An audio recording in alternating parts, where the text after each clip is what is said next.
Welcome to this DVD. I am Lindsey Williams. And I'm Stan Johnson, and I want to take just a moment and tell you a little bit about my guest today, Lindsey Williams.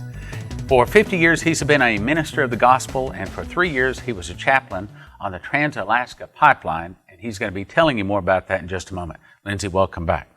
And Stan of the Prophecy Club, 16 years, 135 speakers. I don't know how you ever found them or how you ever sorted out the ones that you have. And nationwide radio broadcast. Congratulations, Stan. Thank you. It's a privilege to be in your studio today at your invitation. Thank you. It's glad to have you. And I'm very excited to hear about this new information you have from this ruling elite fella. Tell us a little bit about it. Well, Stan, many of my notes today, I will actually read them because they are so in-depth that I don't dare miss a single word. What you're about to see and hear is by the providence of God. I was in the right place at the right time and to be used as God saw fit. Lived with the elite for 3 years' time. Now, they do exist. 3 years sitting across the dinner table, living in the dorms with, knowing the elite personally, such as you and I are talking right now. Let me emphatically say to everyone watching this DVD, there positively is a group of people on the face of the earth who control the world. Everything that they do it in advance. I just talked with one of these elite the other day, and he told me the latest of everything the elite have planned for the world for the next 2 years. Now, you may doubt, but if you doubt what you're hearing today, just stick around a while. You'll find out without any question that these people do exactly what that they say they're going to do. Let me give you just a few so that you will understand where we're coming from. Approximately 2 years ago, I had a phone call, rather unusual phone call. I had not talked with this gentleman in 25 years. He called me and he was mad. He threatened me. He said, "Chaplain, you've said too much. There are certain things that you can't repeat in public anymore. And your website, you've got to pull it. And if you don't, we're going to do this and this and this and this." Now, you don't argue with these people. John F. Kennedy did, and he didn't live to tell the story. And I knew better than to, so I said, "Sure, I'll be glad to go along with you." And after we had agreed to agree, and you always agree with the elite, if you don't, too bad, I decided I'd be friendly with him. And I said, "How's your family? Where have you been living for the past 25 years? Haven't seen you since the Trans-Alaska Oil Pipeline." He likewise became very friendly. And at the time, he said, "Chaplain, yeah, I'll tell you a few things." And the first thing he said was, he said crude oil. He said right now it's $147 a barrel. I said, "Interesting. Where's it going?" He said, $50 a barrel, just like that. No hesitation whatsoever. I said, "Now wait a minute. This is going to impact the economies of the world in a very unusual manner." I said, "This is going to be devastating to certain OPEC oil-producing countries." He said, "It's going to $50 a barrel." Just after that, I called a number of radio talk show hosts and I said, "I have just been told by one of the ruling elite that the price of crude oil is going from $147 a barrel to $50 a barrel." You remember this? I do. As a matter of fact, I laughed when I heard it. I thought, no way, it's not going from 147 to 50. Can't happen. But total 4 months later, it did. And I said it's going to, and the price of gasoline is going from $4 a gallon to $2 a gallon. They laughed at me. I literally had some talk show hosts that laughed at me. They said it can't happen. One person that plays the stock market, he said this will be so devastating. It will affect the entire world. I said it's going to happen. So a number of talk show hosts allowed me to go on their show and say something that was an impossibility, knowing they were risking their credibility. And I said it's going from $147 a barrel to $50 a barrel, from $4 a gallon to $2 a gallon. Everybody thought I was crazy. I did too. Including me? Yeah. Including me? No way was this going to happen.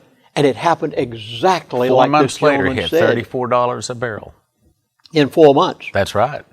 Why? Because the elite had it planned. They knew exactly what they were. Nothing ever happens by chance with these people. They have everything planned in advance. They know exactly what they're going to do in the world.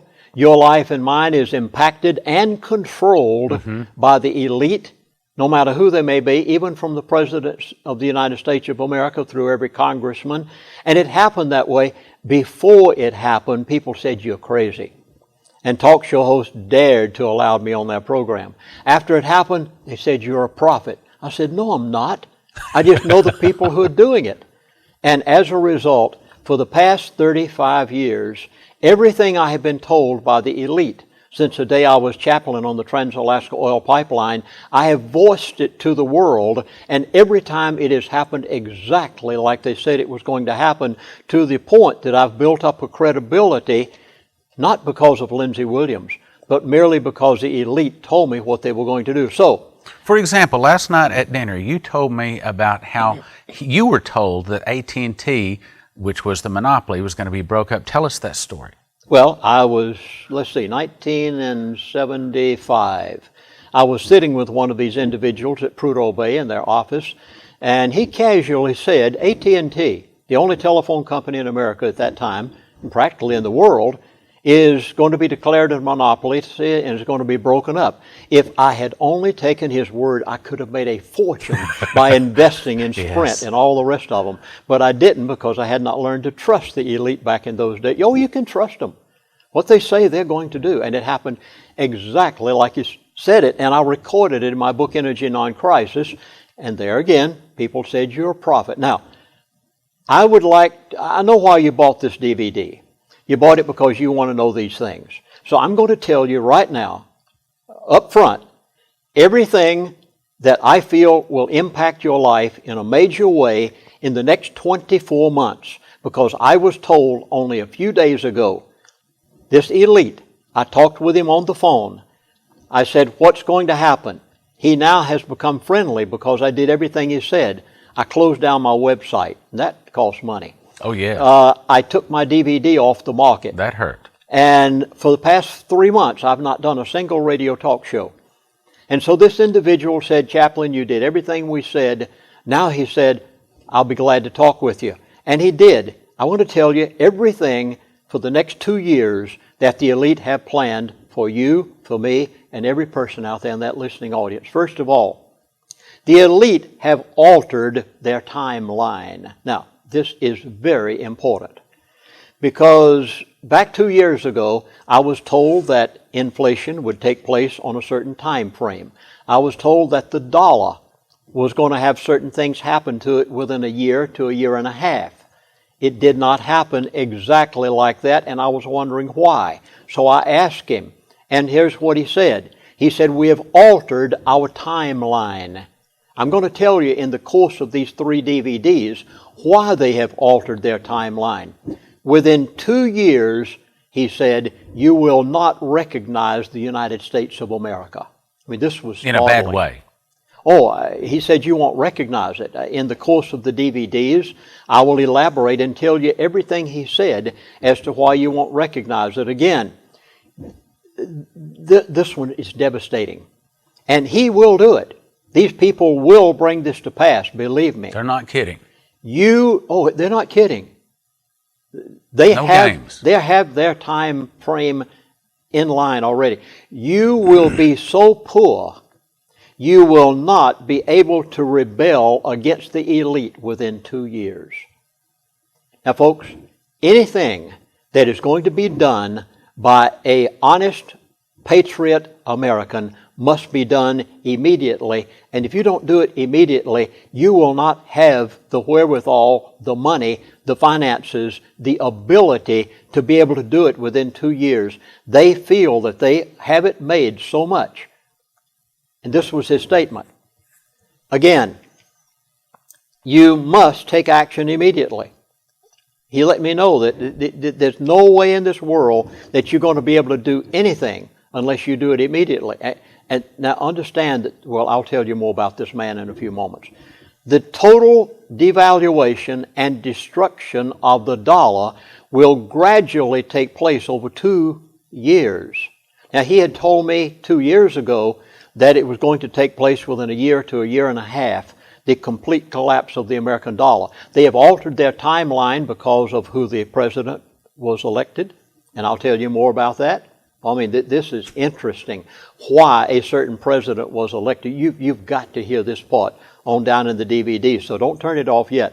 And he said the gradual deterioration of the dollar will take place over approximately 2 years. Inflation, he said, inflation likewise will escalate over a period of 2 years, and it will be so gradual that it'll be like the frog boiling in the pot. You won't realize what's happened to you until you're paying double and triple for everything at the grocery store and at the hardware store. All right, now this is really important because I know that there's some people out there that are predicting a stock market crash. In other words, actually falling off the cliff, a real immediate downslide, a downturn in their economy. But you're saying, he said gradual. Gradually, over a period of 2 years. And they have their timeline already set. It will fall off the cliff, believe me. But they know when it's going to fall off the cliff, and the average person does not. Oil prices, let me encourage you on this. He said oil prices will stay between $50 and $70 a barrel. Now this is drastic for OPEC, and I'll tell you more about that as we go along. $50 to $7 a barrel. So that means you're going to continue paying for approximately the next 2 years what you're paying at the gas pump right now. Then, oh my goodness, listen to this one carefully. Gold and silver are the only things you can rely on. Why? I asked him this. I said, why? He said, that's our money. Have you ever thought about gold and silver and why the elite use that? They don't use paper. Paper is worthless to them. 2012 and the elite and the Mayan calendar have something in common. You're going to hear about that in my DVD number 3. And here is the part that startled me more about anything that he said, anything else. He said war is planned after 2 years. And he told me where it's going to be, what their plans are, and how they're going to do it. Wow. Wow. You must have been startled to have this conversation. I'm still stunned. I'm still stunned. Yes. It was days before I was normal again after talking with this man. And he continued talking for the longest. We went on and on and on the telephone. He was in no hurry. Well, I remember you called me right after you talked to him, and you were still shaking. You were still stunned when you called me. And I am still. And I felt it a necessity. I flew all the way here, halfway across America, to do these 3 DVDs in your studio because I felt that the American people must get this information out. I plead with the Americans, every one of you out there viewing this DVD, I beg of you, this DVD is not copywritten. I ask you, I beg of you, I plead with you to copy this DVD, get it out to 1,000 people, get 1 million of these in their hands, and if you doubt what I'm saying, just stick around 2 years. Well, and you'll find out. The proof is in the pudding, and you know the things that he told you before. Who could have projected that the barrel of oil was going to go from $147 down to $34? They couldn't. And it happened in 4 months. Yes. I mean, that's a cliff. No one could have known that. The entire world was unless affected. they knew. Unless they really But knew. he did. Yeah. I didn't. I'm not a prophet. And let me tell you up front, I'm just merely a minister of the gospel who was in the right place at the right time. Met the right person. By the providence of God. I give God all the credit. Amen. The providence of God. Well, you say, how do you know these things? Okay, here goes. After graduating from college, I went to Florida and pastored a church for 12 years, Grace Baptist Church. God said to me one day, I want you to go to Alaska as a missionary. That was 1970. I arrived in Alaska. That was just at the time that they announced they were going to build the Trans-Alaska Oil Pipeline, the largest pipe ever constructed on the face of the earth for the carrying of crude oil, the biggest project ever undertaken by private enterprise in the history of the world. And they said that 35,000 pipeliners were going to converge on the state of Alaska to build that 800-mile, 4-foot diameter pipe. And the first thing that came to my mind as a missionary just arriving on the mission field, 35,000 of the roughest, toughest, cussingest, drinkingest, orneringest folks on the face of this earth. I said, they must need some spiritual guidance. Amen. So they did too. That was the understatement of the year. And I went to Alaska Pipeline Service Company and I said, don't you need a chaplain on the Trans-Alaska Oil Pipeline? He laughed at me. He said, we never had a chaplain on any pipeline in the world. We wouldn't know what to do with you. Well, I kept going back and back and back. I guess persistence paid off, and finally they said, okay, we'll give you the northern 7 work camps, which was Prudhoe Bay, the big oil field, Arctic Ocean, all the way down to Galbraith Lake and the Brooks Mountains. And he said, just go up there and see what you can do. I'm sure they thought I'd last about a week and come home amongst those men, but I didn't. 6 months later, I was still at it. And one day, Mr. R.H. King, personnel relations man with Alaska, called me on the phone, and he said, Chaplain, you're saving us thousands of dollars of counseling fees we aren't having to pay. He said, your religious denomination pays your salary. And he said, we've decided that you're a great help to us. We would like to offer you, if you will accept it, executive status. Wow. And I said, well, what does that mean? I've never been an executive on anybody's board but the Lord's. And he said, it merely means that you can go any place you'd like, see anything you want to see. And he said, we would like to invite you, when you're at Prudhoe Bay, and we're having a board meeting, we'd like to invite you to sit in on our board meetings in an advisory capacity. Wow. In order to help the relationship between management and labor. He said, you can't vote, but you can sit there, and I got to listen. You didn't even know what was just happening to you.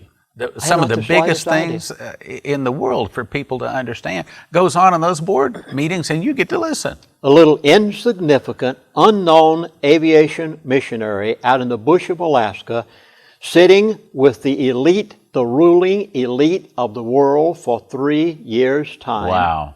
There's no way in the world this could happen except the providence of God. He wanted me there so I can tell you this story today. And also to make the men more comfortable, you told me too. Well, yes. And so, and to solve problems. For 3 years' time, I sat across the dinner table from them like you're doing. You'd never meet these people. You can't get to know them. They don't allow themselves in the public to know people that much. And I sat with them, lived in the dorms with them, was invited to stay in executive dorms, heard what the elite had to say. I'll never forget one day, I'd been with these people all day long.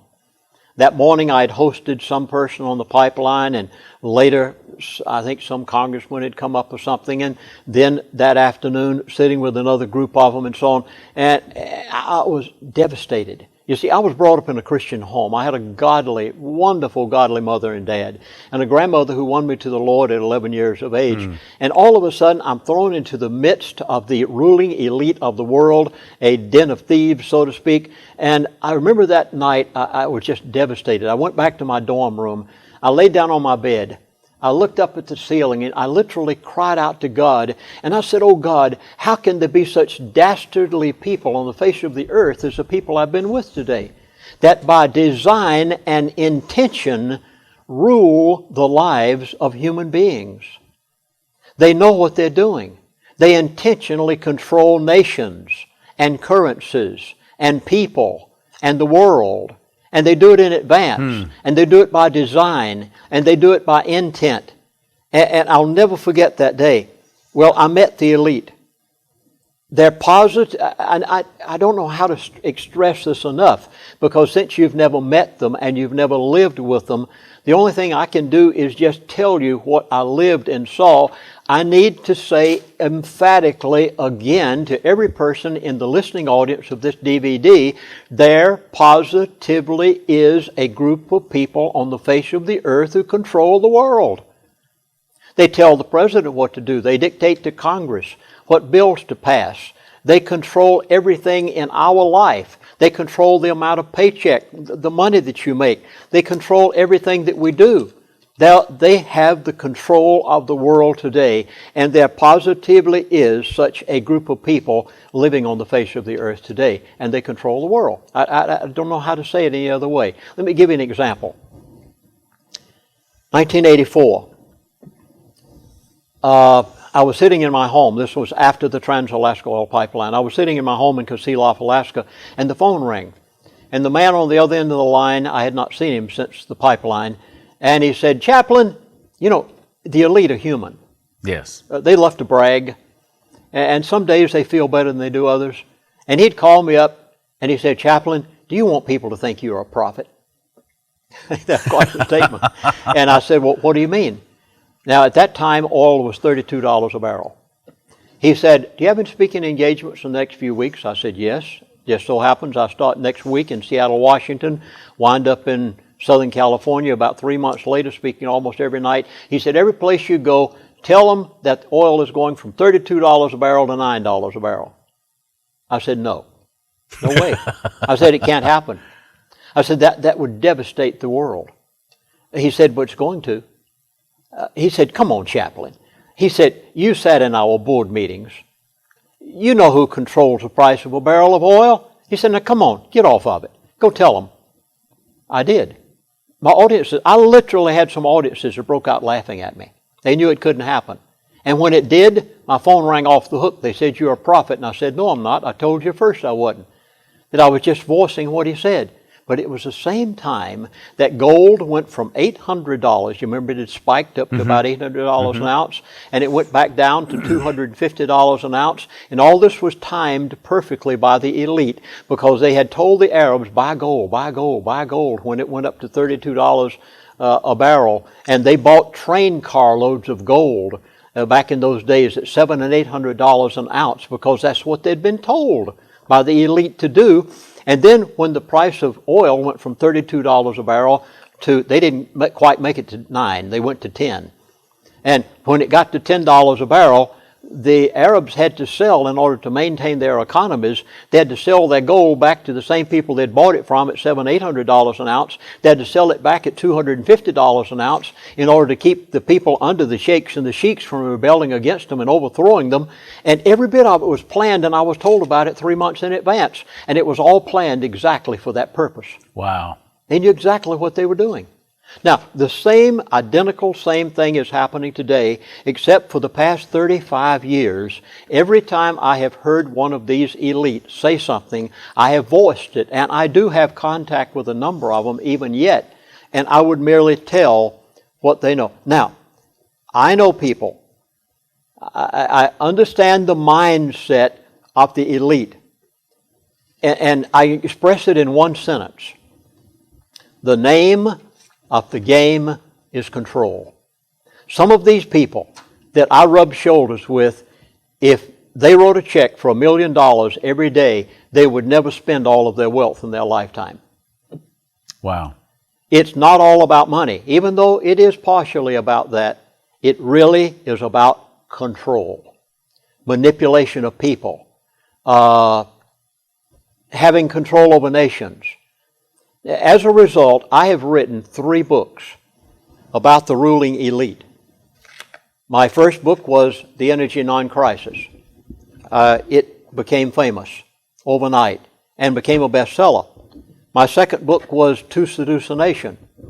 And then my third book, which is out of print, Syndrome of Control. And all of these I wrote attempting to explain the mindset of the elite, so that people could comprehend how these people think, because they don't think in the same terms that you and I think in. They think only in terms of manipulation and control and power.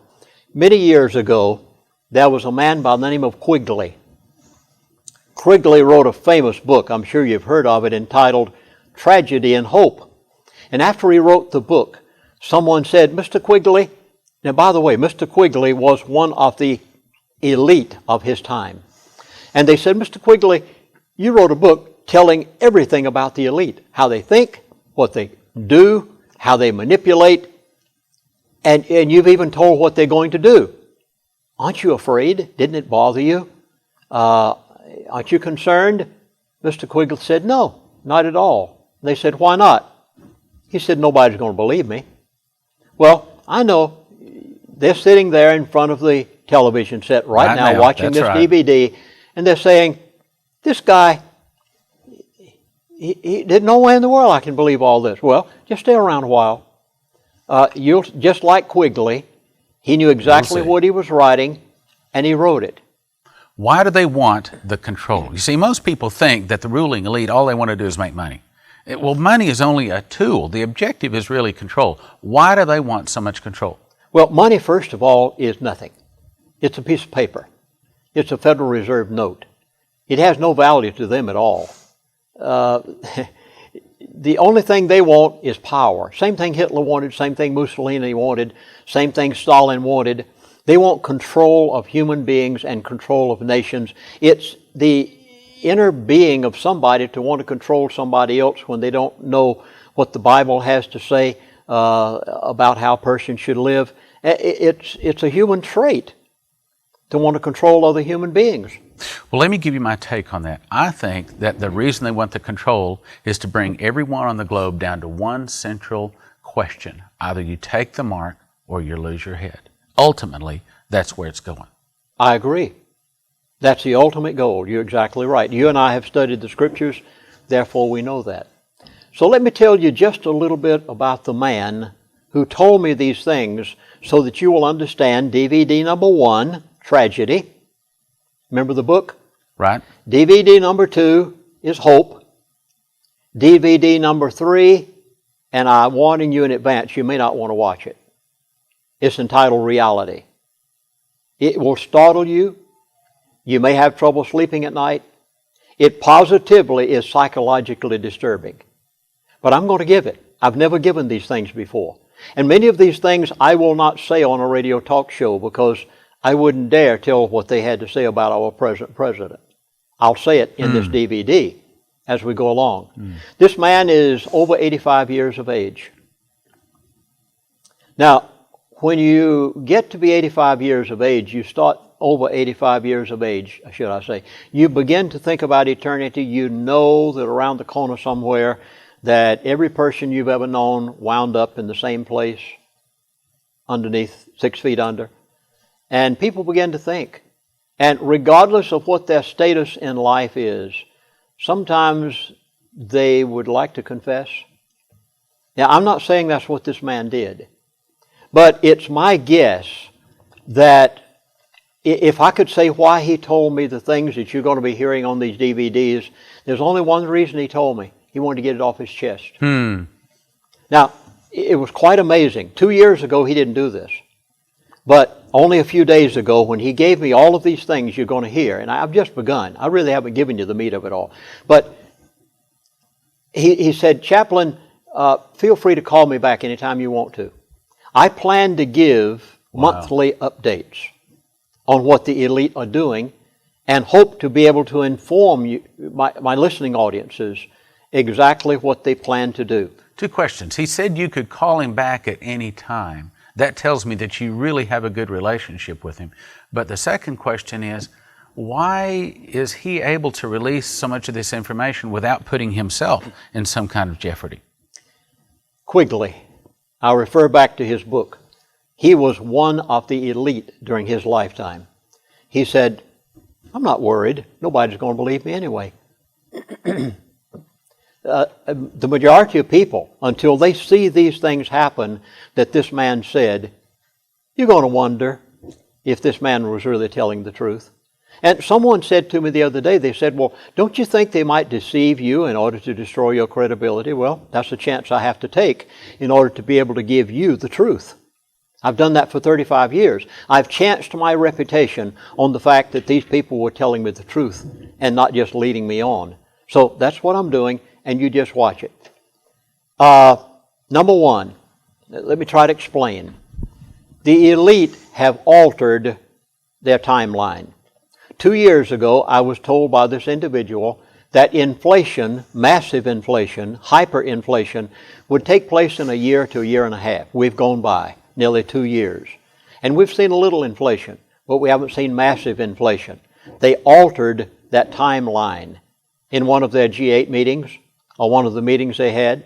Secondly, these people are not divine. They think they are most of the time, but they really aren't. And they don't always accomplish what they want to accomplish. But they don't quit. They just keep coming. If the bill doesn't pass under this name, they change the name of the bill and they pass it later, or they sneak it in here or sneak it in there. They don't quit. Too many times people quit. These guys don't quit. They alter their timeline and carry it on, but they do it exactly what they want to do. Now, I wish I didn't need to make this next statement, but I have to in light of all the things he told me. The elite are laughing at you gullible, stupid Americans. I wish I could say it kindly. I'd like to put it in a little better words, but I don't know how to do it. You have 2 years, and that's it. The elite feel they have it made. They don't feel that there's anything that they have to worry about. They have accomplished everything to this point that they wanted to accomplish, and they feel that they will do everything else that they have to do, and that they have accomplished it to the point that Americans have fallen in line in such a manner that they have no concerns whatsoever about these few little marches that you're having around the country. The Americans haven't done enough to show the elite that they mean business. Are Christians their enemies, or do they consider Christians just of none effect, just like another American? I sure am glad you asked me that question, because you don't know my next point. You're not looking at my notes. This man used the expression, the devil's Messiah. Now, the first time I used that to you on the phone here a few days ago, you were kind of startled, and I noticed you hesitated for a moment or two. I asked this man after he used this expression, I said, are you saying to me that you have done something to America's God? Now, let me try to explain if I can. I have here in my hand the original Webster's Dictionary. It wasn't written for the purpose of all modern-day Webster's dictionaries. This one was written in 1828, and this is an exact facsimile of Webster's original dictionary reprint. And it states right in the front that the reason that Noah Webster wrote this book was he wrote a dictionary not for the purpose of the modern-day public school or the college using it. He wrote it for the purpose of preserving the meaning of the words at that time in history, so that the Bible would always have the same meaning. He states it right here in the beginning. He wrote it for the purpose of maintaining the King James Bible. The King James Bible. Now, you can take all those other versions and perversions, excuse me, but the elite did all this. They knew what they were doing all the time. But Webster said that he wrote this dictionary for the purpose of maintaining the meaning of the original scriptures so that the Bible would always have the same meaning. Is it true that the elite knew that they could not defeat America as long as we had the one true God? And so to defeat America, they had to remove our God, starting with removing prayer from the schools in 1963. That was only part of it. That was only one of the things. But they had to take our God away to defeat us. That's correct. They had to remove our God. And I asked him this question. I said, I don't know that I put it in just exact words, but I said, do you mean to tell me that you have had to remove America's God in order to be able to bring us under control? And I don't remember exactly how he stated it, but here's the second proof right here. This is the first textbook that was ever used in the first school in the United States of America, and many of you will recognize it. It's called McGuffey's Reader. It was the first. And the reason that McGuffey wrote this textbook for our schools was in order... Now, why was the first school in America ever established? It was not established for the reason that schools exist today. The first schools ever established in America were established for the purpose of teaching people how to read so that they could read the Bible. The King James Bible. The King James Bible. Wow. And Pilgrim's Progress, which Yes. is the second most popular book during that period of time and That's had right. been for many, many For years. three or since 400 Bunyan years. wrote it. Yes, that's Yes. right. And the reason for the first school was to teach people how to read so they could read the Scriptures. And now we've taken them out of the school. Now we've taken prayer out of the school. Now they want to delete the Pledge of Allegiance to the flag because it's God in God we trust. Let me read you just a page from McGuffey's Reader. Oh my God, do not allow me to sin. Help me to do as I am told. Isn't that amazing? Oh, children don't believe your parents anymore. They haven't got any sense. Yeah. Believe your school teacher and your principal. And by all means, listen to what the president has to say when he has a speech to all the school children of the nation. Yeah. Let me do unto others as I would have them do unto me. Our God can see all we do. This is the first reading book in our first school. Can you imagine this being used as a textbook in the schools of America today? God has an ear to all we say. Let all I do be fit for His eyes. God can see all. Who can see God? Not me. Do not sin, for God can see you. First textbook of the American school for the purpose of teaching children how to... They had to remove the God on which the founding fathers of America wrote the basis for the Constitution, and the only way that they could pervert America and bring it under the control of the elite was to remove God from our public life. So as long as we had our God, we were invincible. But when we lost our God, we've lost our prosperity, lost our families, lost our health care, education. Everything else is falling apart because we don't have our God anymore. Secondly, they had to take God out of the churches. Now this is going to startle, and pastors, please. I've been a minister of the gospel for 50 years. I pastored Grace Baptist Church in Hollywood, Florida for 12 years, a church of about 400 people. I'm speaking to myself as well as to the pastors of the nation. The year was 1964. I was a pastor of a church at that time. And it was when they said, you need to consider the possibility of allowing the government to be a blessing to your churches. Would you please accept, and they asked us to. They didn't tell us we had to at first. I know I was a pastor, and I had to make a decision. They said, would you consider accepting a 501c3?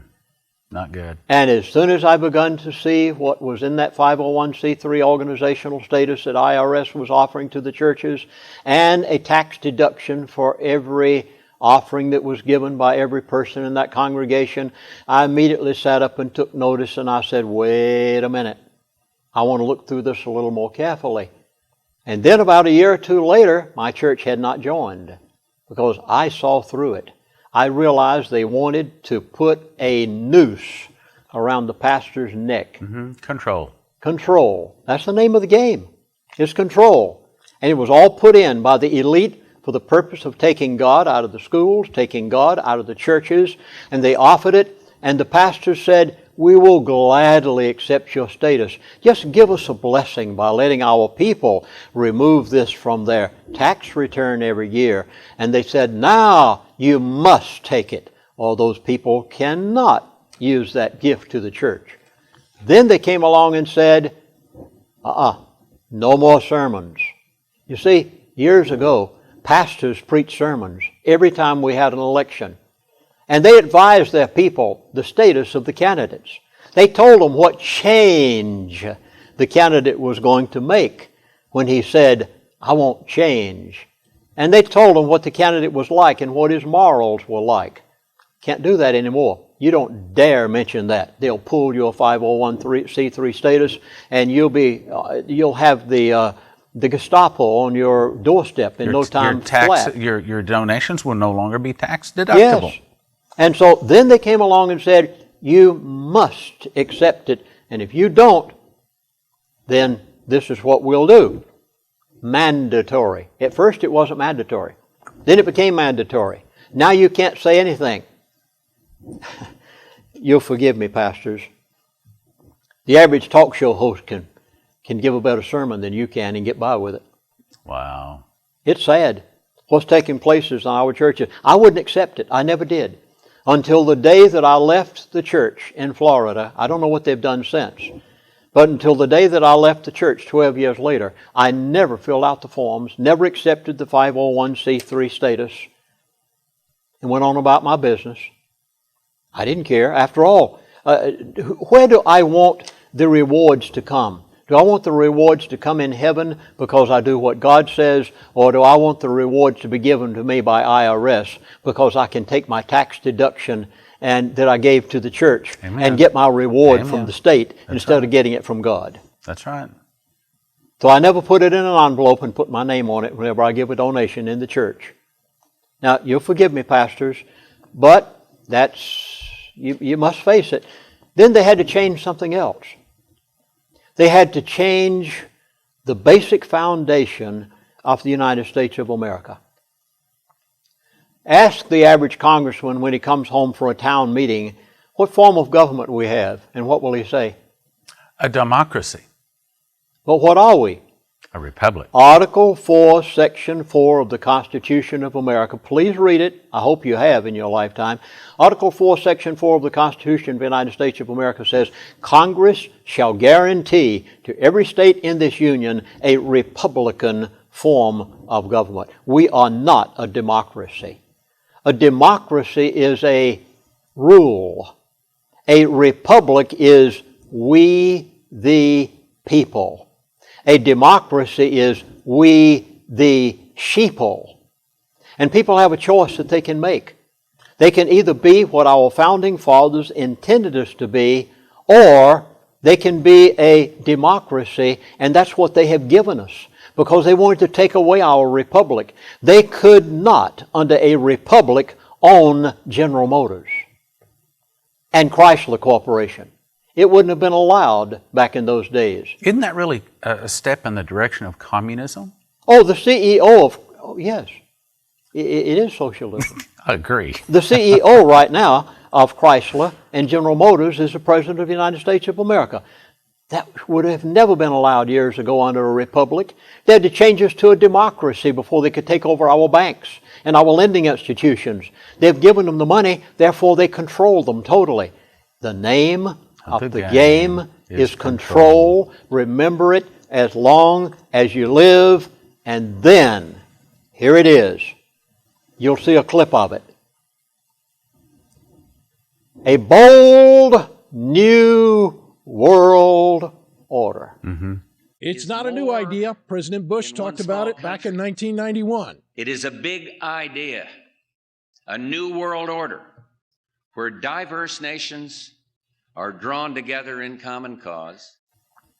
Nothing in the world but the same thing that Satan created in the Garden of Eden.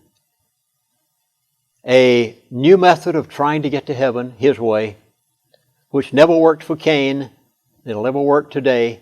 And the New World Order is what they're going to set up.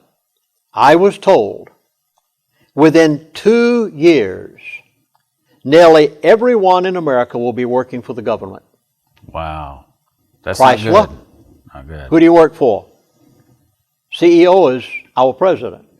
General Motors, who do you work for? The CEO is the President of the United States of America. Banks, Chase, Bank of America, Wells Fargo, who do you work for? You don't work for the bank. Oh, no, your name's on the paycheck. But who really do you work for? The banks were given millions and billions of dollars in the bailout program in the last few months of President Bush's administration, and today the CEO of the banks is the President of the United States of America. And now, doctors, you may as well fold it up and go home. Because now the government will control every doctor, every hospital, all of our welfare, our systems of health in the United States of America will be under the control of the bureaucracy and of the President of the United States of America, and you doctors will no longer be your own bosses. The name of the game is control. There was a day and time when I was a boy that everybody wanted to either be an attorney or a doctor. They knew that's where the money was. You could make it. Can't do it anymore. Those days are over. You are now under the control. Before the election, you must notice, this is startling. Some of you heard my DVDs 2 years ago. When I first came out with what this man said, they were going $147 a barrel to $50 a barrel, and I told you everything that was going to happen that he told me would happen, and it's happened exactly like he said it. And one of the things he said to me was, he said, McCain is our man.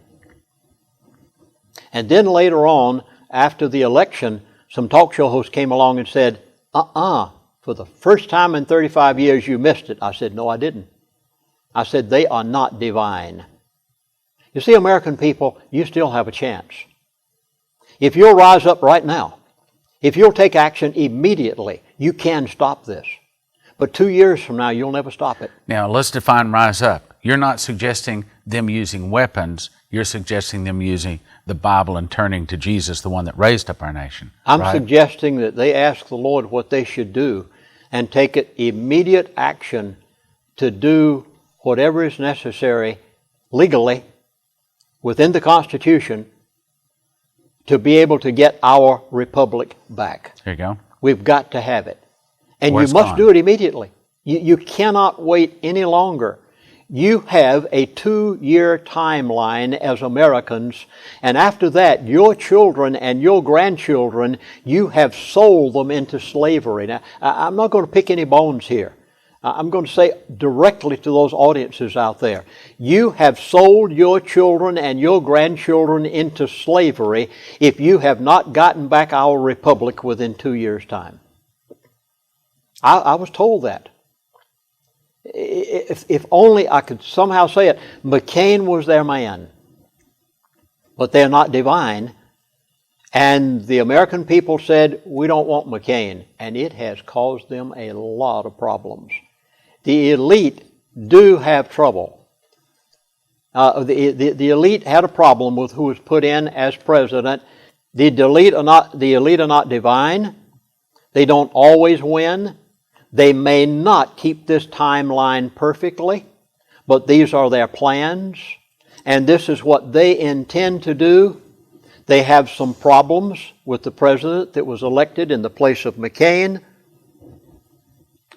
Don't you bother that president.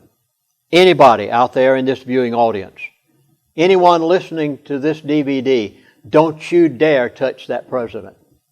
You let him alone. Don't you lay a hand on him. He'll take care of himself in short order. Yeah. You can't take a republic and turn it into a socialistic system overnight as quickly as is being attempted to do without him destroying his own self. It's not our business. It's God's business to take things into His hands. It is not our business to take things into our hands.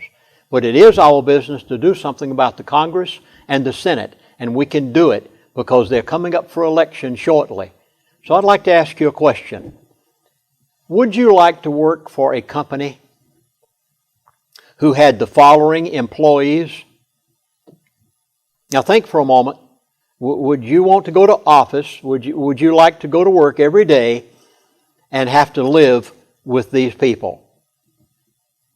29 have been accused of spousal abuse. 7 have been arrested for fraud. 19 have been accused of writing bad checks. 117 have directly or indirectly bankrupted at least 2 businesses. Wow. 3 have done time for assault. 71 cannot get a credit card due to bad credit. 14 have been arrested on drug-related charges. 8 have been arrested for shoplifting.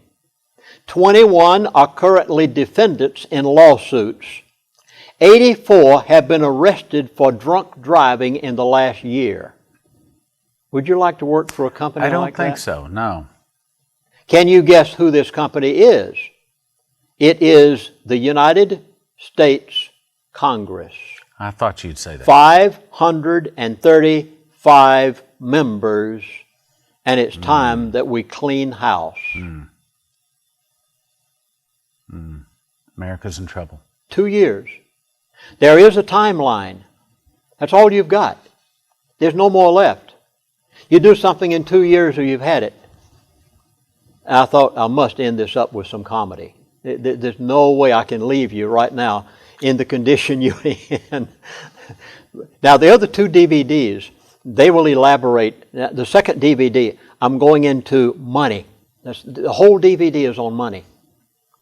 What they're doing, how they're doing it, why the price of oil is staying at $70 a barrel. Oh, this is startling. Saudi Arabia. You've got to hear this. And in number 2, I deal with nothing but money. So after this one, please watch number 2. But don't watch number 2 before you hear number 1, because you have to hear the background to all of this. Now, I had to end it up with something comical. A DEA officer stopped at a ranch in Texas. You can guess this one already. And talked with the old rancher standing out front. He tells the rancher, "I have need to inspect your ranch for growing drugs." The old rancher says, "Okay, but do not go in that field over there," and he points in that location. The DA officer verbally exploded, saying, "Mister, I have the authority by the federal government with me." Reaching into his pants pocket, he removes his badge and proudly displays it before the farmer. "See this badge? This badge means I am allowed to go anywhere I want to go, anywhere I wish, on anybody's land in this country. No questions asked. You understand?" The old farmer shook his head, politely, the apology, and he said, "Yes, go ahead." And he apologizes and going about his chores. Short time later, the old rancher heard loud screams as the CEA officer, running from the field, chased real close behind by the farmer's prize bull. He told him not to go in that field. With every step, the bull is gaining ground on the officer, and it seems like he'll get him before he reaches the fence. And the officer is clearly terrified. The old rancher throws down his tools, runs over to the fence, waving his arms and shouting to the top of his lungs, "Your badge! Your badge! Show him your badge!" Like the bull's not going to understand, yes. I think it's about time for us to clean house. Yeah. And the only way that we'll ever get back our republic is to take action and take it immediately. Because I have been told by the elite that we have 2 years.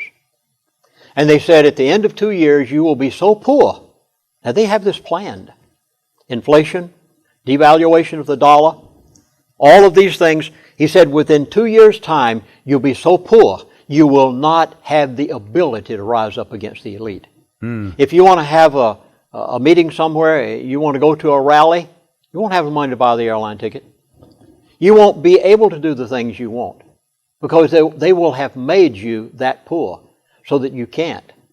Within 2 years' time, it's all over. According to their timetable, if they meet their timetable, we've got 2 years, or we will have signed the warrant of slavery for our children and our grandchildren and our great-great-grandchildren, and they know they have it made, they think they have it in the bag, and they believe that they've been able to remove the morals and the God and the principles of life that have made America great to the point that they now can fulfill that total control program. Joe Smith started out the day early, set his alarm clock, made in Japan, for 6 a.m., while his coffee pot, made in China, was perking. He shaved with his electric razor, made in Hong Kong. He put on his dress shirt, made in Sri Lanka, designer jeans, made in Singapore, and tennis shoes, made in Korea. After cooking his breakfast in his new electric skillet, made in India, he sat down with his calculator, made in Mexico, to see how much he could spend today. After setting his watch, made in Taiwan, to his radio, made in India, he got in his car, made in Germany, filled his gas from Saudi Arabia, and continued discouraging and fruitless day checking his computer, made in Brazil, pursued himself a glass of wine at the end of the day, made in France, turned on his TV, made in Indonesia, and wondered why he couldn't find a good-paying American job in America. Lindsey, I think you have brought some very, very powerful things to light here. And I just want to encourage all of you out here, get all of these DVDs and get them in the hands of all of your friends. Because the things he's talking about here, this is not fairy tales. These are things that you can count on. Lindsey, I appreciate you being with us. God bless you, Stan, for allowing me to be in your studio today.